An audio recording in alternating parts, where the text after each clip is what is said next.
see. We're just letting it ship itself here.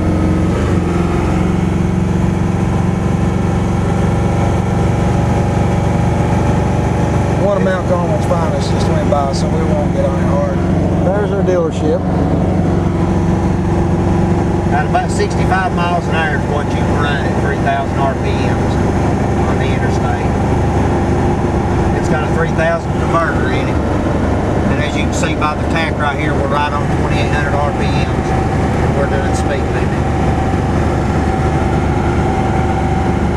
The car is smooth.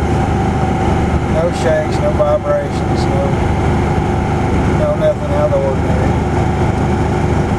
It's got a pretty good ride for one of these.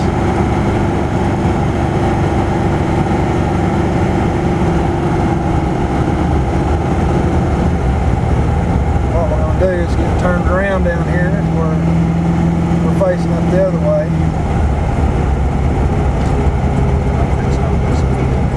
Then he'll get in it a little bit. Check the next video.